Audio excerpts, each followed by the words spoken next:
Malo skrenem. Postavlja se pitanje, da li čovek koji pomaže veruje u sebe? To je potpuno pogrešno pitanje. Šta će tebi ta vera?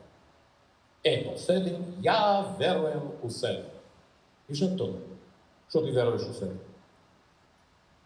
Apsolutno nema potrebe da veruješ u sebe. Ti treba da razumeš čoveka koji je ispred tebe. Šta on u sebi nosi? Kakve tajne su kod njega?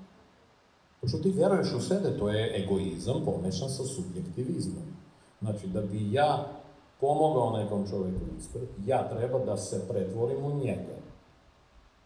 Onda, a kako da se pretvoriš u njega?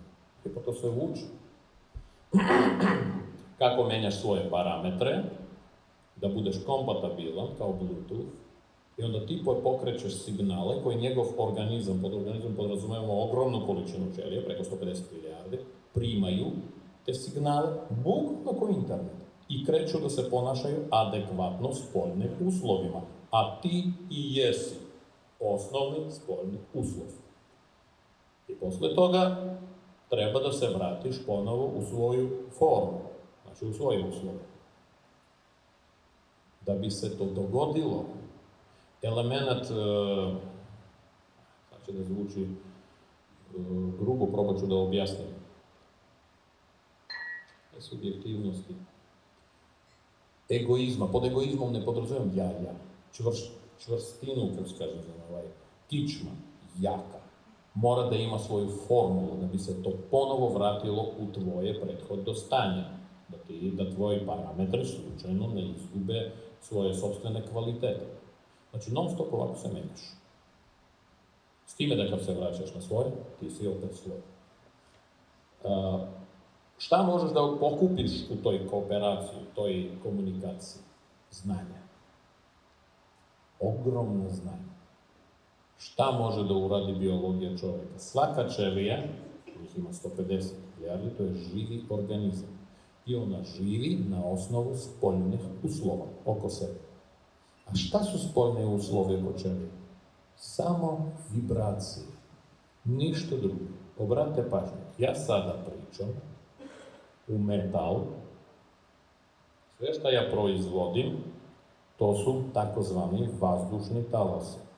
Ti talasi prolaze kroz ovaj kabel, izlaze odande, vibrira prostor, vaši uši, čudo, registruju to, samo vibracije i redosled vibracije. Mozak dekodira i vi dobijete i telo reaguje na to dekodiranje, pojačava se, vi to zovete ili mi to zovemo emocija, koja je prijatna, neprijatna i onda se nalazi smisao. To se zove slušati. Znači, brate pažnje, zahvaljujući ili koristeći mogućnost vibracije vazdušnih, ja stvaram kod vas unutra specifično stanje oko ćelija. I ćelije krene da vibrira. I vi to zovete prijatno, neprijatno, ljubav, mržnja, kako god. I sve funkcioniše na svijetu na isti način. Šta to znači? To znači, ajde ovako, mala digresija, šta znači poremećaj, bolest? Znači, neki određeni deo ima određene vibracije koje nisu u skladu sa vibracijama celog sistema. Sve šta treba uraditi, ukapirati intenzitet tih vibracije i prouzrokovati vibracije koje će uticati na takozvane destruktivne vibracije i teraće ćeliju da vibrira u skladu sa sistemom. To je to. I sistem se regeneriše. Realno, to može da se uradi i reč. Najobičnija reč. Ako se tačno zna gde ona treba da dođe, odavde i gde da ide, uopšte ne mora čovjek da razume. To može da bude i ovako. I svi ćete gledati kod poslednjeg idiota. A ti ćeš reći, sad čekat ćemo nedelju dana. I onda, wow, pa šta je, pa zamisli, on kad tapše njemu ruke i gluposti kreću. A sve je mnogo prosto. Sad sam ja pokušao na neki paranaučni način vama da objasnim šta je ezoterija. Da moć moć rezultata, zvaćemo tako, vrlo zavisi da li intelekt zna šta on radi i kako se može menjati kancer. Znači, čim kažeš kancer, svi misle da je to ajkula koja sigurno će da pojede tebe, no, mislim, katastrof, nema šanse da izbjegne. Vidimo i nije to tako. Ne znam da li znate ili ne, naprimjer, ista ajkula koja se mi svi tresemo, napada na čovjeka 2-3 puta godišnje. Ne više, ona ga izbjegava. Koja je normalna ajkula će da jede čovjeka? To nije za jesti. Nego ona misli da je to foka, realno. A realno izbjegava. Znate ko je na drugom mjestu po ubistvu čovjeka? Medved. Kontakt čovjeka, medved napada. Ajkule izbjegava. A mi se svi trešamo ajkule, a medved... kažem medved na trećem mjestu. Nilski konj, Nilski konj na drugom mjestu. Kontakt sa čovjekom on napada. Sa ovim ušima. Vidite kako čudno postavljeno. To što je nama u glavi, mi mislimo da je to tako. Mi ni ne sumnjamo više u to. Što znači, ako se može ubaciti uslov u čovjeka, neki uslov koji će on prihvatiti bez analize. Ili analizirao, prihvatio. To postaje njegov sastavni dio. On će se regenerisati. Veština kako to uraditi. I to možete zvati lečenje. To je mnogo više nego lečenje. To je kao umetnost. Kako naslikati čovjeka iznutra. Sad, mala predstava demonstracije mene kao ezoterika, šta ja radim i način na koji to ja izvršavam. Realno se može reći, ja sam umetnik koji može da slika čovjeka iznutra, iz polja. Na koji način? Najosnovniji način. Sluh, vid, miris. Mi drugog nemamo. Sad. Današnji moj razgovor treba da bude u okviru budućnosti.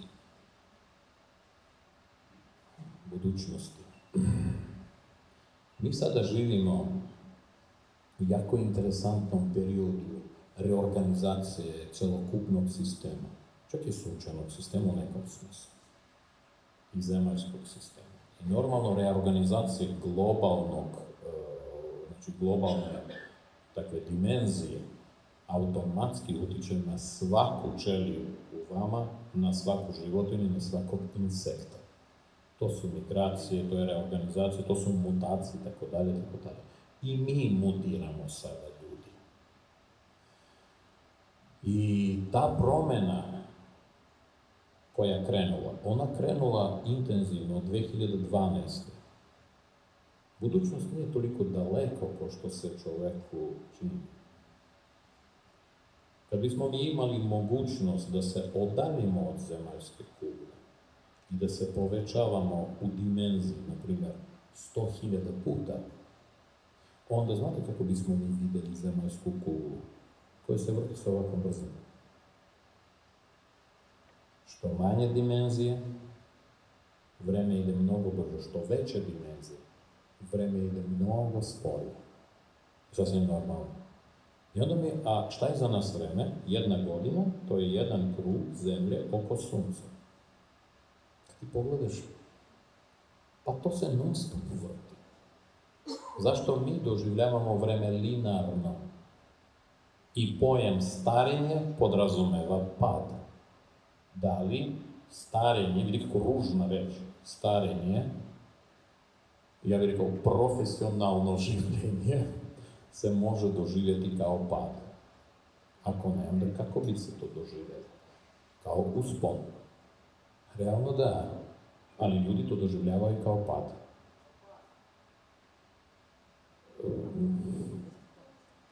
Nije tako, jel? Ponekad nije tako, ali generalno rečeno, ko hoće da stari? Ko hoće da bude mlad? Eto, Dulinski hoće da bude mlad, ko da je star.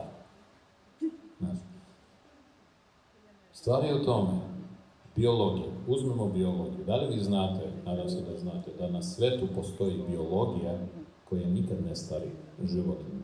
Na svetu postoje životinje koji stare pa se podmlađuju. pa ponovo stare, pa se podmlađuju. Na svetu postoje ćelije koji žive non-stop. Ako ne pojede, ne karikuje. Usput, znaš. O to sad. Hoću reći, taj fenomen je normalan u biologiji. Na svetu postoji biologija životinje koji kamene, kad temperatura pada ispod plus 400. Oni se super osjećaju kad je plus 600. Na svetu, kad kažem na svetu, ja mislim na zemaljskoj kugli, postoje živa bića koje bezproblemno preživljavaju najjače temperature, radijaciju itd. To je normalno. Ćelija može da preživi šta god. Ovo ne može. Komplikacije je u svesti. Dobro, i moje iskustvo pokazalo da komplikacije je u svesti. A šta je svest? Ja sam to govorio. Svest je, ne postoji takva kategorija, ne postoji takav organ. Svest je veštački formiran program. To se zove svest. To je i plus i minus. Ako ta funkcionalnost je veštački formirana, znači ona se može menjati. Da. Drugo pitanje, ko će da je menja? Sam sa svojom svešću, svoju svestu, ti misliš onako kako ti misliš. Ne znači da to kako ti misliš upravo tako ne treba. Onda pitanja kako treba. Ti nemaš alternative. Plus uslovi gde ti živiš, šta jedeš i tako dalje, utiču na formiranje tvoje svesti. Znači, mi smo zaključani u svoju svest.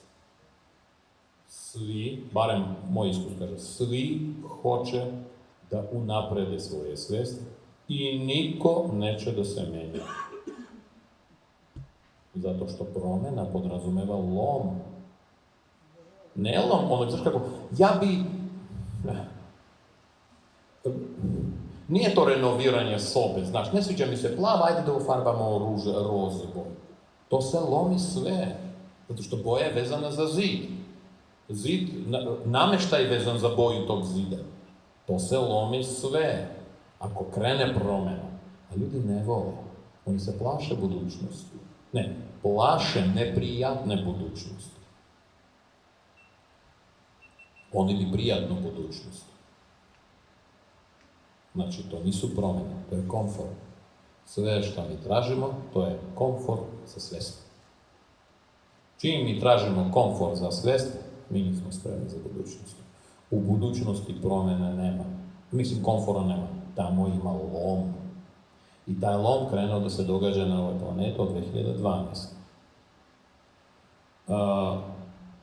Nadam se da su svi čuli da mi treba svi da pocrkavamo 21. decembra 2012.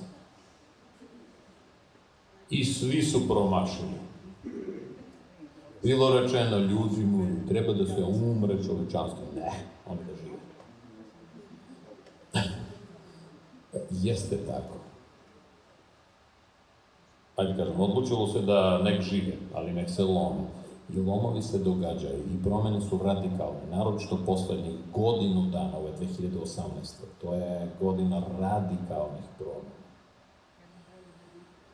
Faza loma, konkretno nekom uslovu, ajde kažem, neki uslov, se završio krajem oktobra meseca, početkom novembra 2018.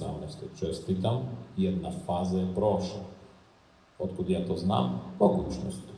I vi imate te mogućnosti, samo ne znate gde su i ne koristite. Kad biste znali, no problem. Objašnjava sam. Kad se... jedna blaga vežba. Glupava do ludila. Probačte, kuć, nemojte sad. U svojoj fantaziji. Fantazija, by the way, zato i postoji. Da bi iskreirala nove uslove. Inače, čemu služi fantazija? Svi fantaziraju, jel? A pitaš, a da li ti znaš čemu služi fantazija? Niko nema pojma. Da ubijem vreme koje imam. Nije. Fantazija je to jedno jedino mesto gde čovek može da formira nove uslove, zato što ovi spoljni uslovi se ne menjaju. Ali u svojoj fantaziji on može to da formira. A šta god se formira u mozgu za svest je to realnost. Za mozak je to realnost.